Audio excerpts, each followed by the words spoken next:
Hello students, welcome to my YouTube channel Vidya math. और आज की इस वीडियो में हम बात करेंगे बीएससी फर्स्ट ईयर कैलकुलस में एक नए चैप्टर पर। और वो चैप्टर है हमारा singular points, concavity and convexity and point of inflection. जैसा कि बहुत से बच्चों ने इस चैप्टर की शुरुआत करने के लिए कहा था, तो आज मैंने चैप्टर की शुरुआत करा है। लेकिन उससे पहले मैं आपको ये बताना चाहूँगा कि आप वीडियो को लाइक शेयर कमेंट जरूर करिए। और अगर आप पहली बार हमारे इस चैनल को देख रहे हैं तो इस चैनल को आप सब्सक्राइब भी करिए और उसके साथ साथ आप बेल आइकन को भी दबा दीजिए, ताकि आगे आने वाली जो नए वीडियोज़ की नोटिफिकेशन है वो आपको मिलती रहे। और यहाँ पर एक बात और मैं आपको बोलना चाहूँगा कि बीएससी फर्स्ट ईयर कैलकुलस में अब तक मैंने जितने भी चैप्टर्स की वीडियो बना रखी है उसका प्लेलिस्ट लिंक इस वीडियो के डिस्क्रिप्शन बॉक्स में मिल जाएगा। वहाँ से जाकर के आप देख सकते हैं मैंने कितने चैप्टर्स की वीडियो बनाई है, और मैंने हर चैप्टर से रिलेटेड इंपॉर्टेंट क्वेश्चन को भी वहाँ पे बताया हुआ है। तो अगर आपको कहीं से कोई डाउट आता है या फिर कोई क्वेश्चन नहीं समझ में आता है, या फिर आपने बुक की अगर आप क्वेश्चन नहीं समझ पा रहे हैं, तो आप हमसे कमेंट करके पूछ सकते हैं, या फिर आप हमारे व्हाट्सएप ग्रुप से ज्वाइन हो सकते हैं, जिसका लिंक व्हाट्सएप ग्रुप का लिंक जो है कि इस वीडियो के डिस्क्रिप्शन बॉक्स में मिल जाएगा। तो वहाँ से आप ज्वाइन हो सकते हैं और आप अपने डाउट्स को क्लियर कर सकते हैं। ओके, तो चलिए यहाँ पर हम अपने टॉपिक पर डिस्कस करते हैं। राइट, तो सिंगुलर पॉइंट्स को बताने से पहले मैं आपको कॉन्केविटी और कॉन्वेक्सिटी के बारे में बताऊँगा। कॉन्केविटी को हिंदी में हम लोग बोल सकते हैं अवतलता। अवतलता, राइट, जैसा कि आपने फिजिक्स में भी पढ़ा होगा अवतल लेंस उत्तल लेंस के बारे में। Right, convex lens, concave lens. Okay, concavity को हिंदी में बोलते हैं उत्तलता। उत्तलता। तो अगर मैं सिंपल सी लैंग्वेज में यहाँ पे बात करूँ, जैसे मान लीजिए कि मैंने यहाँ पे ये एक कर्व ले लिया कुछ इस तरीके से, राइट, और इस कर्व पर इस पॉइंट पर मैंने एक टेंजेंट ड्रा किया। ओके, तो यहाँ पर आप देख सकते हैं कि ये जो कर्व है इस टेंजेंट के ऊपर लाई कर रहा पूरी तरह से। राइट, यहाँ पर भी अगर मैं एक पॉइंट ले लूँ और इस पॉइंट से मैंने अगर टेंजेंट ड्रा किया, राइट, यहाँ पर भी अगर मैं टेंजेंट ड्रा किया, तो यहाँ पर भी आप देख सकते हैं कि ये कर्व इन सभी टेंजेंट के ऊपर लाई कर रहा पूरी तरह से। राइट, तो इसे हम लोग बोल सकते हैं क्या, कॉन्केविटी। कॉन्केविटी, बात समझ में आ रहा है? राइट, अगर मैं एक कर्व कुछ इस तरीके से लूँ, राइट, कुछ इस तरीके से। ओके, तो इस पॉइंट पर अगर मैं एक टेंजेंट ड्रा करता हूँ, तो यहाँ पर आप देख सकते हैं कि ये कर्व इस टेंजेंट के नीचे लाई कर रहा पूरी तरह से। जैसे कि मैं इस पॉइंट पर भी टेंजेंट ड्रा कर सकता हूँ, इसके हर एक पॉइंट पर टेंजेंट ड्रा किया जा सकता है। राइट, इस पॉइंट पर भी मैं टेंजेंट ड्रा कर सकता हूँ। तो यहाँ पर आप देख सकते हैं कि ये जो कर्व है इन सभी टेंजेंट के नीचे लाई कर रहा। राइट, तो इसे हम लोग बोलते हैं कॉन्वेक्सिटी। बात समझ में आ रहा है? मैं यहाँ पे बहुत ही सिंपल सा लैंग्वेज में डिस्कस कर रहा हूँ ताकि आपको कोई कन्फ्यूजन ना हो। राइट, अपने किताबों में जो है कि पढ़ा होगा concave upward, concave downward, convex upward, convex downward. Right, तो उसका यहाँ पे कहने का क्या मतलब हुआ, यहाँ पे समझिए। जैसे कि यहाँ पे आप देख सकते हैं ये कर्व, राइट, ऊपर की ओर खुला हुआ है। इस कर्व का जो मुंह है वो ऊपर की ओर खुला हुआ है। राइट, तो इसे हम लोग बोलेंगे कॉन्केव अपवर्ड, ऐसा भी बोल सकते हैं। और करके आप लिख लीजिएगा कॉन्केव अपवर्ड, जैसा कि मैंने ऑलरेडी यहाँ पे फिगर बना रखा है। राइट, और यहाँ पे आप देख सकते हैं कि इस कर्व का जो मुंह है वो नीचे की ओर है। राइट, तो इसे हम लोग बोल सकते हैं concave downward. Concave downward. Right, actually यहाँ पे ज़्यादा लीपापोती हो गया, बट यहाँ पे आप समझने का प्रयास करिएगा। राइट, और कॉन्वेक्स अपवर्ड और कॉन्वेक्स डाउनवर्ड का यहाँ पे क्या मतलब हुआ, यहाँ पे आप देख सकते हैं कि ये जो उभरा हुआ पार्ट है, जैसे कि ये उभरा हुआ पार्ट है ना, यहाँ पे ये भी उभरा हुआ पार्ट है। राइट, ये उभरा हुआ पार्ट आपको दिख रहा है नीचे की ओर, तो ये उभरा हुआ पार्ट आपको नीचे की ओर दिख रहा। राइट, तो आप इसे बोल सकते हैं क्या, कॉन्वेक्स डाउनवर्ड। कॉन्वेक्स डाउनवर्ड, बात समझ में आ रहा है? Convex downward. और यहाँ पे आप देख सकते हैं कि ये जो उभरा हुआ पार्ट है वो ऊपर की ओर है। जैसे कि यहाँ पर इस कर्व का उभरा हुआ पार्ट ऊपर की ओर आपको दिखाई पड़ रहा, तो इसे आप बोल सकते हैं कॉन्वेक्स अपवर्ड। राइट, तो यहाँ पर हम कुछ इस तरीके से डिफाइन कर सकते हैं कॉन्वेक्स अपवर्ड या convex concave upward, convex downward को। मैंने डिफिनेशन भी यहाँ पे लिखा हुआ है। आई होप कि ये बातें आपको समझ में आई होंगी यहाँ पे जो मैंने आपको बताया है। राइट, अब यहाँ पे समझिए कॉन्केव अपवर्ड या कॉन्वेक्स डाउनवर्ड का मतलब, जैसा कि वही चीज़ जो मैंने यहाँ पे बताया है उसको मैंने यहाँ पे लिख रखा है। The curve is said to be concave upward at point A. Right, यहाँ पर ये पॉइंट ए है। If the portion of the curve on the both side, right, both side means A के इधर भी और ए के इधर भी, lies above the tangent, right, lies above the tangent to the curve at ए।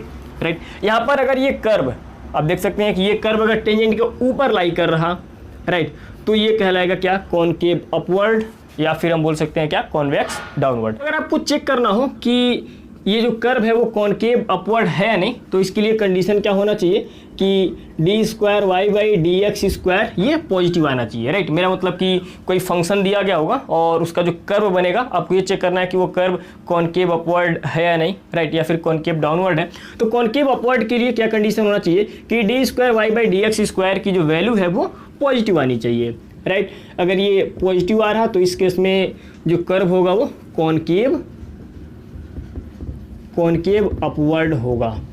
बात समझ में आ रहा है। और करके इसे आप बोल सकते हैं कॉन्वेक्स डाउनवर्ड। आई होप कि ये बात आपको समझ में आ रहा होगा। जब मैं क्वेश्चन सॉल्व कराऊंगा तो आपका पूरा डाउट क्लियर हो जाएगा, राइट। और यहाँ पर अब हम बात करते हैं कॉनकेव डाउनवर्ड पर, राइट, या फिर कॉन्वेक्स अपवर्ड पर। Okay, if the portion of the curve both sides of A lies below the tangent to the curve at A, जैसा कि मैंने आपको ग्राफ बना के समझाया था इससे पहले कि अगर कोई कर्व टेंजेंट के नीचे लाई कर रहा पूरी तरह से, राइट, तो आप उसे कॉनकेव डाउनवर्ड बोल सकते हैं या फिर कॉन्वेक्स अपवर्ड बोल सकते हैं, राइट। तो इसके लिए मैथमेटिकली जो कंडीशन होना चाहिए वो कुछ इस तरीके से होना चाहिए कि d²y/dx² अगर ये नेगेटिव आ रहा तो नेगेटिव आने का ये मतलब होता है कि ये जो कर्व है वो क्या है कि कॉनकेव डाउनवर्ड है, राइट, कॉनकेव डाउनवर्ड आप यहाँ पे समझ लीजिएगा, राइट, स्पेस नहीं है। और या फिर आप इसे मैथमेटिकली या फिर आप इसे एक और नाम यहाँ पे दे सकते हैं convex upward, convex upward. I hope कि ये बात आपको समझ में आ रहा होगा, राइट, उतना भी टफ नहीं है समझना। ओके, तो अब हम बात करते हैं पॉइंट ऑफ इन्फ्लेक्शन पर, राइट। यहाँ पे समझिए, if at A point P A curve change its concavity from upward to downwards और वाइस वर्सा, then P is called point of inflection. अब देखिए इसका मतलब क्या हुआ कि अगर किसी पॉइंट पर कर्व की कॉन्केविटी चेंज हो रही हो, राइट, अपवर्ड टू डाउनवर्ड या फिर डाउनवर्ड टू अपवर्ड, तो उसे हम लोग उस पॉइंट को हम लोग बोलते हैं पॉइंट ऑफ इन्फ्लेक्शन। जैसा कि मैं यहाँ पे कर्व मैंने तो बनाया है बट यहाँ पर भी मैं आपको बना के समझा देता हूँ, राइट।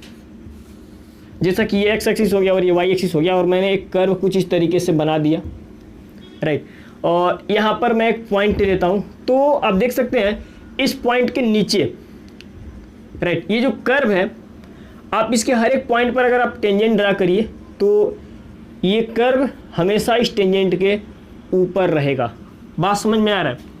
और इस पॉइंट पर अगर आप टेंजेंट ड्रा करिए कहीं भी तो कर्व हमेशा क्या रहेगा, इस टेंजेंट के नीचे रहेगा। तो इस पॉइंट से देख सकते हैं आपकी कर्व की कॉन्केविटी क्या हो रही है, चेंज हो रही है, डाउनवर्ड टू अपवर्ड जा रही है, या फिर हो सकता है कि अपवर्ड से डाउनवर्ड जाए। बात समझ में आ रहा है। तो इस केस में क्या हो जाएगा कि इस पॉइंट को हम लोग बोलते हैं point of inflection, point of inflection, इस पॉइंट को हम लोग बोलते हैं। बात समझ में आ रहा है। तो अभी मैं कुछ क्वेश्चन लूँगा, ओके, आपको पॉइंट ऑफ इन्फ्लेक्शन जिसमें फाइंड करना होगा। ओके, यहाँ से यहाँ तक आप देख सकते हैं, यहाँ से यहाँ तक के लिए जो कंडीशन होना चाहिए, क्योंकि ये कर्व कॉनकेव अपवर्ड है, राइट, तो इसे आप बोल सकते हैं क्या, सॉरी, इसके लिए मैथमेटिकली जो कंडीशन होना चाहिए वो क्या होना चाहिए कि d²y/dx² ये पॉजिटिव आनी चाहिए, और इस केस में क्या होना चाहिए कि d²y/dx² इज लेस देन 0 होना चाहिए, राइट, क्योंकि यहाँ से कर्व की जो कॉन्केविटी है वो चेंज हो रही है, राइट। तो आई होप कि इतनी बातें आपको समझ में आ रही होगी। और इसके बाद मैं यहीं पे डिस्कस करूँगा सिंगुलर पॉइंट पर, राइट। सिंगुलर पॉइंट देखिए वो पॉइंट होता है जहाँ पे कर्व जो है कि कुछ एक्स्ट्रा ऑर्डिनरी तरीके से बिहेव करता है, राइट। यहाँ पे देखिए अब यही पॉइंट ले लीजिए, राइट, अब इस पॉइंट से कर्व का बिहेवियर चेंज हो जा रहा है, हो रहा है कि नहीं चेंज, बात समझ में आ रहा है। इस पॉइंट पर कर्व का जो बिहेवियर है वो चेंज हो रहा है, क्योंकि यहाँ से कॉन्केविटी से मेरा मतलब कि अपवर्ड, कॉन्केविटी अपवर्ड से कॉन्केविटी डाउनवर्ड में बदल रहा है, राइट। तो इस पॉइंट को हम लोग सिंगुलर पॉइंट भी बोल सकते हैं, ओके। तो सिंगुलर पॉइंट को हम कुछ इस तरीके से अगर डिफिनेशन देना हो सिंगुलर पॉइंट को, तो यहाँ पर हम इसे ऐसा कुछ बोल सकते हैं, राइट। अभी मैं इसको क्लीन कर देता हूँ तब मैं आपको समझाता हूँ। आई होप कि जितनी बातें मैंने आपको बताया है यहाँ पे वो आपको समझ में आया होगा, राइट। लेकिन आप वीडियो को लाइक शेयर कमेंट जरूर करिएगा और भूलिएगा मत point, singular point.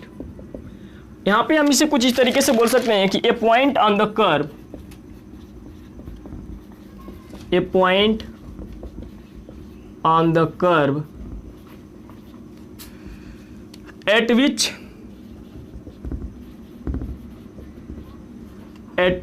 the curve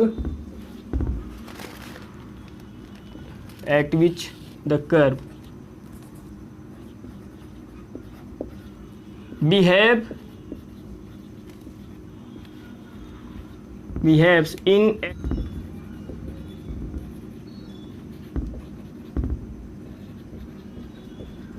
manner is called singular point. Right, जो मैंने आपको बात बताया था वही मैं यहाँ पे लिख रहा हूँ। Right, A point on the curve eight which the curve behaves in extra ordinary manner is called singular point. Right, in an कर लीजिएगा, in an extra ordinary manner is called singular point. Right, I hope कि ये आपको समझ में आ रहा होगा। Right, जैसा कि मैंने आपको ग्राफिकली समझाया था इस चीज़ को, और ये दो तरीके से होता है जो हमें किताब में पढ़ना है। पहला, जैसा कि पॉइंट ऑफ इन्फ्लेक्शन होता है, पॉइंट्स ऑफ इन्फ्लेक्शन। राइट, ये जो सिंगुलर पॉइंट होता है वो दो टाइप का होता है। पहला होता है पॉइंट्स ऑफ इन्फ्लेक्शन और दूसरा होता है मल्टीपल पॉइंट्स, मल्टीपल पॉइंट्स। तो इसको मैं नेक्स्ट वीडियो में आपको बताऊंगा। मल्टीपल पॉइंट्स वो पॉइंट्स होते हैं जहां पे कर्व की एक से अधिक ब्रांच पास करती हैं। राइट, तो इसके लिए मैं नेक्स्ट वीडियो में डिस्कस करूंगा। राइट, इसमें मुझे बहुत सारी चीज़ों को बताना है। ओके, अब यहाँ पे देखिए मैं अगर क्वेश्चन पे डिस्कस क्वेश्चन ले रखा है जिसमें ये सेकंड क्वेश्चन बहुत इंपॉर्टेंट है क्योंकि इसमें आपको बहुत कुछ सीखने को मिलेगा। राइट, तो मैं यहाँ पे फर्स्ट क्वेश्चन पे डिस्कस करता हूँ। फर्स्ट क्वेश्चन क्या बोल रहा है, prove that y equal to the power x is everywhere concave upward. Concave upward के लिए आपको पता है कंडीशन क्या होना चाहिए कि d square y by d x square ये पॉजिटिव आना चाहिए। राइट, और कॉनकेव डाउनवर्ड के लिए ये कंडीशन होता है d square y by d x square ये नेगेटिव आना चाहिए। राइट, तो यहाँ पर क्या करूँगा मैं, नाउ ये इक्वेशन दिया गया y equal to the power x, इसको हम डिफ्रेंशिएट करते हैं तो ये d y by d x e to the power x d square y by d x square, ये तो वही रहेगा, e to the power x ही रहेगा क्योंकि e to the power x का जो डिफरेंशिएशन होता है हमेशा वही रहता है। राइट, तो यहाँ पर आप देख सकते हैं कि अगर मैं x की वैल्यू 0 लूँगा तो ई टू द पावर 0 1, अगर मैं x की वैल्यू माइनस में लूँगा राइट तो ई टू द पावर -2, जैसे मान लीजिए x की वैल्यू मैंने -2 ले लिया तो 1 बाई ई का स्क्वायर ऐसा कुछ बन जाएगा, तो ये कभी नेगेटिव होगा नहीं। राइट, तो यहाँ पर आप बोल सकते हैं d square y by d x square ये हमेशा जो है कि पॉजिटिव बना रहेगा। राइट, तो आप यहाँ पे लिख सकते हैं since this curve is concave upward everywhere. Right, अपनी लैंग्वेज में इसको लिख सकते हैं, जैसा कोई बहुत ही ईजी सा क्वेश्चन था। राइट, मैंने जानबूझ के लिया था ताकि आपका कोई डाउट नो, छोटा क्वेश्चन में भी। तो देखिए यहाँ पे मैं सेकंड क्वेश्चन पे डिस्कस करता हूँ, इसको आप बहुत अच्छे तरीके से समझिएगा। सेकंड क्वेश्चन यहाँ पे क्या बोल रहे हैं, the range find the range of values of x for which the curve, ये कर्व की इक्वेशन दी गई है, इज कॉनकेव अपवर्ड्स और कॉनकेव डाउनवर्ड्स। राइट, यहाँ पे हमें एक्स का वो रेंज फाइंड करना है जिसमें कॉनकेव अपवर्ड हो रहा और कॉनकेव डाउनवर्ड हो रहा है। तो पहले यहाँ पे देखिए मैं क्या करूँगा, इस क्वेश्चन की टेक्निक को आप समझिएगा। राइट, यहाँ पे क्या हो जाएगा, नो ये कर्व की इक्वेशन दी गई है y equal x to the power 4 minus 6x cube plus 12x square plus 5x plus 7। अभी नेक्स्ट वीडियो में हम इससे भी टफ क्वेश्चन लेंगे। राइट, अभी मैं केवल सिंपल क्वेश्चन पे डिस्कस कर रहा हूँ। ओके, तो पहले मैं क्या करता हूँ, इसका d y by d x में फाइंड करता हूँ। तो d y by d x कितना हो जाएगा, 4x का क्यू माइनस ऐसा कुछ होगा। राइट, और यहाँ पे आ जाएगा कुछ इस तरीके से और ये हो जाएगा 5। ओके, एक बार और मैं इसे डिफ्रेंशिएट करूँगा। राइट, यहाँ पे हमें पॉइंट ऑफ इन्फ्लेक्शन भी फाइंड करना है। राइट, तो मैं इसे 3 बार डिफ्रेंशिएट करूँगा। D square y by d x square क्या हो जाएगा, ये हो जाएगा 12x स्क्वायर 36x प्लस 24। बात समझ में आ रहा है। और यहाँ पर क्या हो जाएगा, आप देख सकते हैं कि d cube y by d x square, ये कितना आ जाएगा 24x माइनस 36, राइट। ये लास्ट वाला जीरो नहीं होना चाहिए पहली चीज़। तो पहले मैं काम करता हूँ, राइट, नीचे ही मैं लिख देता हूँ। पहले यहाँ पे मैं बात करूँगा फॉर कॉनकेव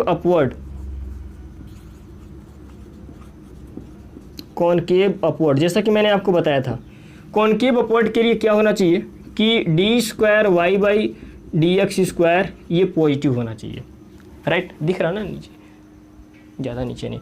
अब यहाँ पे देखिएगा डी स्क्वायर वाई बाई ये वैल्यू आ रही है, इसको मैं यहाँ पे पुट करता हूँ तो यहाँ पे कितना आ जाएगा 12x square minus 36x plus 24 is greater than 0, right. इसको अगर आप सब 12 कॉमन कर लीजिए, राइट, तो ये हो जाएगा x square minus 12 36 3x plus 2 is greater than 0। इसको अगर आप फैक्टर करेंगे तो ये बनेगा x माइनस 1 और x minus 2 is greater than 0, right. ऐसा यहाँ पर ये बन जाएगा, ओके।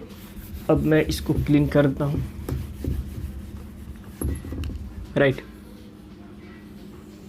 तो इसके लिए मैं एक नंबर लाइन यहाँ बनाता हूँ, राइट। जैसा कि यहाँ से x की वैल्यू निकल आएगी 1, राइट, और यहाँ से x की वैल्यू निकल आएगी 2। तो ये इज ग्रेटर देन है, तो मैं यहाँ पे लिखूँगा प्लस माइनस प्लस। अगर ये यहाँ पे अगर लेस देन होता, राइट, तो मैं माइनस से लेके चलता, माइनस प्लस माइनस ऐसा, ओके।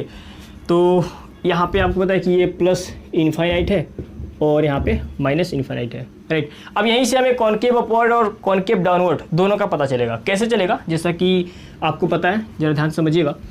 इस इंटरवल में इसके इधर पॉजिटिव है और इसके इधर पॉजिटिव है, तो पॉजिटिव आने का ये मतलब हुआ कि जो कर्व होगा वो कॉनकेव अपवर्ड होगा, क्योंकि इसके इधर की अगर हम कोई वैल्यू लेंगे, राइट, एक्स की कोई भी वैल्यू लेंगे तो यहाँ पे d square y by d x square ये हमेशा पॉजिटिव देगा, राइट। अब 1 के इधर अगर हम कोई भी वैल्यू लेंगे तो ये हमेशा पॉजिटिव मिलेगा, तो इस केस में ये कर्व कॉनकेव अपवर्ड होगा, राइट। और इन दोनों के बीच की अगर हम कोई भी वैल्यू लेते हैं तो इस केस में जो कर्व होगा वो कॉनकेव डाउनवर्ड होगा। एक्चुअली यहाँ पर हम लेके चले थे फॉर कॉनकेव अपवर्ड के लिए, लेकिन हमें इस तरीके से ये भी पता चलता है कि ये कॉनकेव अपवर्ड होगा इस रेंज में, राइट। तो यहीं से हमें सब पता चल गया। तो आप यहाँ पे लिख सकते हैं in interval minus infinite to 1, ये आने का मतलब कि d square y by d x square ये पॉजिटिव आएगा। इस केस में the curve is concave upward, और इस केस में भी होगा, राइट। तो दोनों को कंबाइन करके ही लिखना चाहिए था, कोई बात नहीं। In interval to infinite, right, सब कुछ वही रहेगा, बात समझ में आ रहा है। और इस इंटरवल में इन इंटरवल मतलब कि देखिए ऐसा लिखने का ये भी तो मतलब होता है, यहाँ पे आपको पता होगा ऐसा हम लिख सकते हैं, राइट। एक्स का जो रेंज है कहाँ से कहाँ तक है, माइनस इनफाइनाइट टू 1 के बीच, राइट। और ऐसा लिखने का मतलब वही सब आप समझ रहे होंगे, राइट। अब यहाँ पे देखिए इस रेंज में, इस केस में जो होगा ना वो d square y by d x square की जो वैल्यू होगी वो हमेशा लेस देन आएगी। आप चाहे तो चेक कर सकते हैं, राइट। इस केस में क्या होगा, the curve is concave downward, right. I hope कि आपको ये इस तरह से क्लियर होगा। जो भी क्वेश्चन आएगा तो हम इसी तरीके से यहाँ पे चेक करेंगे, ओके। आगे हम बहुत सारे क्वेश्चन पे डिस्कस करेंगे। अभी मैंने सिंपल सा क्वेश्चन जैसा कि मैंने आपको बताया यहाँ पे लिया हुआ है, राइट। और यहाँ से एक बात और मैं आपको बताना चाहूँगा, पॉइंट ऑफ इन्फ्लेक्शन, राइट। मतलब कि हम यहाँ पे वो पॉइंट का कोऑर्डिनेट भी हम पता करना चाह रहे हैं कि जिस पॉइंट पर जो कर्व की कॉन्केविटी है वो चेंज हो रही है। तो ये यहाँ पे हमें अगर ये डिसाइड करना हो तो इसके लिए मैं यहाँ पे क्या करूँगा, ये जीरो नहीं होना चाहिए पहली चीज़। तो यहाँ पे for point of inflection, for points of inflection technique आप समझ लीजिएगा। इसी तरीके से जो क्वेश्चन होगा उसे आप सॉल्व करिएगा, राइट। अब यहाँ पे देखिए इसके लिए हम क्या करेंगे, d square y by d x square इसे हम जीरो पुट करेंगे, राइट। तो जैसे ही अगर हम इसे जीरो पुट करेंगे आपको यहाँ पे क्या पता पड़ेगा कि यहाँ पे आप देख सकते हैं कि x की वैल्यू, राइट, जब मैं इसे जीरो पुट करूँगा तो यहाँ पे यही है ना 12x² माइनस 36x प्लस 24। तो इसे मैं 0 के इक्वल करूँगा तो x इक्वल आएगा 1 और x इक्वल आएगा 2, राइट। तो अब इसके बाद मैं क्या करूँगा, राइट। अब यहाँ पे देखिए, अब इस वैल्यू पर ये 0 नहीं होना चाहिए, बात समझ में आ रहा है। x इक्वल टू 1 पर इसकी वैल्यू 0 नहीं होनी चाहिए, राइट। और x इक्वल 2 पर भी इसकी वैल्यू 0 नहीं होनी चाहिए, राइट, इस केस में। तो एट x इक्वल 1 पर डी, ये टेक्निक है, dq/y d x square is not equal to 0। आप चाहे तो चेक कर सकते हैं यहाँ पे, राइट, ये नेगेटिव आएगा। और एट x इक्वल टू 2 पर dq/y d x square is not equal to 0, right, ये 0 नहीं होगा। तो आप चाहे तो पॉइंट ऑफ इन्फ्लेक्शन यहाँ पे पता कर सकते हैं, right. Put x equal 1 in equation, नीचे ज़्यादा नीचे तो नहीं हो गया ना, कोई बात नहीं दिख रहा है। इस इक्वेशन में आप पुट करेंगे x इक्वल 1, तो x इक्वल 1 अगर आप पुट करेंगे तो यहाँ पे देखिए 1 आ जाएगा, -6 प्लस 12 प्लस 5 प्लस 7, 7 5 12 12 24 आ जाएगा, राइट। और 24 एक 25 25 में 6 गया 19, राइट, y इक्वल 19। तो पहला पॉइंट क्या निकल गया, 1,19, राइट। और इसी तरीके से आप पुट x इक्वल 2, तो x इक्वल 2 इस इक्वेशन में पुट करेंगे, राइट। तो y की कुछ ना कुछ वैल्यू निकलेगी, ओके। तो आप ऐसे लिख लीजिएगा, उसके बाद नीचे लिख लीजिएगा कि पॉइंट्स ऑफ इन्फ्लेक्शंस आर 1,19 और जो भी आए, राइट। ये तो आप ट्राई कर सकते हैं, ओके। अब नेक्स्ट वीडियो में हम कुछ और इसी टॉपिक से रिलेटेड क्वेश्चन लेंगे और उसमें हम